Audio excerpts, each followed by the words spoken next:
True. You know, people still imagine Sweden as this idyllic place, lots of mountains, snow-topped mountains, you know, everybody skipping down the street with their pigtails.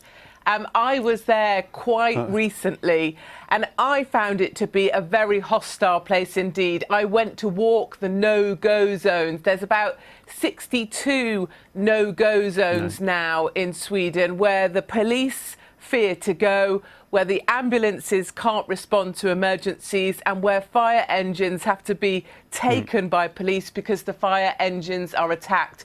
So really the gangs are establishing themselves, they're keeping the police out, and hand grenades, which you can buy for as little as $30, are being used as a kind of warning device for each gang to keep those people out. Now, you mentioned those no-go zones. Every time we mention these on Fox, the governments in Europe indignantly deny they exist. So we should say they're unofficial no-go zones. I went to one of them in Rosengård, where the sort of lone police station is like an armed fortress. You can dial, nobody's home. If you ever had to actually go to the police for anything, you can't get in the building. Sweden has undergone, it was basically an ethnically homogenous society in which Swedes are predicted to become a minority in their own country by 2050. That's an extraordinary demographic transformation. They took, you know, there's a population of about 10 million Swedes, and they are, you know, irritatingly enough, Swedish people are exceptionally good looking, and that really annoys me. But anyway, they took this very perfect population and they brought in 170,000 migrants, and those migrants were from countries that we know about. We know the sorts of things that goes on in those countries, and then we wonder, why is it that Sweden has turned into a place where Swedes themselves are desperate to leave? I hear stories all the time of Swedes that want to get out of Sweden because it's too violent.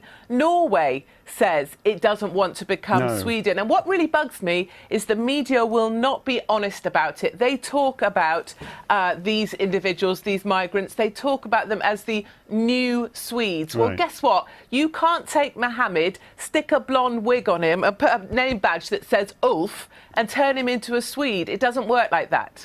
No, it's interesting, and it's particularly hard on the women. I mean, I talked to a young lady in Östersund and some girls who'd been sexually assaulted at a pop concert. There's an incredible level of sexual assault going on now in a country that we think of, as I said, as still being far more peaceful than the United States or the UK or most other countries. Yes, and we should stop thinking that way. You know, that's naive to think that way. We've imported half the Middle East to Sweden, and as a result, the men there particularly are behaving like men in the Middle East. 43% of rapes that happen to children in that country, and it has the second highest rape of any country in Europe. And the great news from all of this, if we look for a positive, is that in September they will have elections, and in September the Liberals will be forced out, and actually the Conservatives and the Swedish UKIP will be in. We have to leave it there, Katie. Thanks for coming on. We will make America great again.